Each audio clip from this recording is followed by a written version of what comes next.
ప్రతిపక్షాల ఉపరాష్ట్రపతి అభ్యర్థి సుదర్శన్ రెడ్డికి మద్దతు ప్రకటించారు కవిత. తెలుగు వ్యక్తి, మేధావి, సుప్రీంకోర్టు రిటైర్డ్ జడ్జి అయిన సుదర్శన్ రెడ్డి గెలిస్తే ఆ పదవికే వన్నె తెస్తారని కవిత అన్నారు. పార్టీలకు అతీతంగా సుదర్శన్ రెడ్డికి మద్దతు తెలపాల్సిందని ఆశాభావం వ్యక్తం చేశారు కవిత.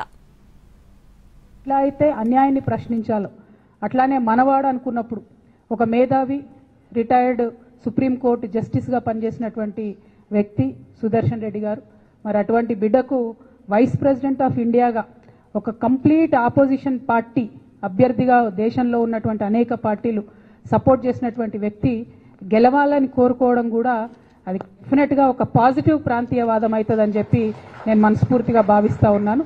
ఇది పార్టీలకు అతీతంగా తెలంగాణ బిడ్డ కాబట్టి, ఆయనకు ఒక అవకాశం వచ్చింది కాబట్టి.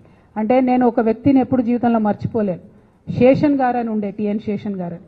ఆయన వచ్చేంత వరకు కూడా ఎవరికి అసలు భారతదేశంలో ఎలక్షన్ కమిషన్ అని ఒకటి ఉందని మా సామాన్య ప్రజలకు తెలియదు.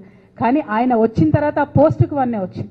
సుదర్శన్ రెడ్డి గారు కూడా గెలిస్తే డెఫినెట్గా వైస్ ప్రెసిడెంట్ పోస్టుకు కూడా వన్నె తెస్తారని నేను అనుకుంటున్నాను. ఎందుకంటే అనేక సందర్భాల్లో ఆయన చూసినాం, ఆయన ఇచ్చినటువంటి పాజిటివ్ తీర్పులు కానీ, ఆయనకు ఉన్నటువంటి కాన్స్టిట్యూషనల్ ఎక్స్పర్టీస్ కానీ చూసినాం.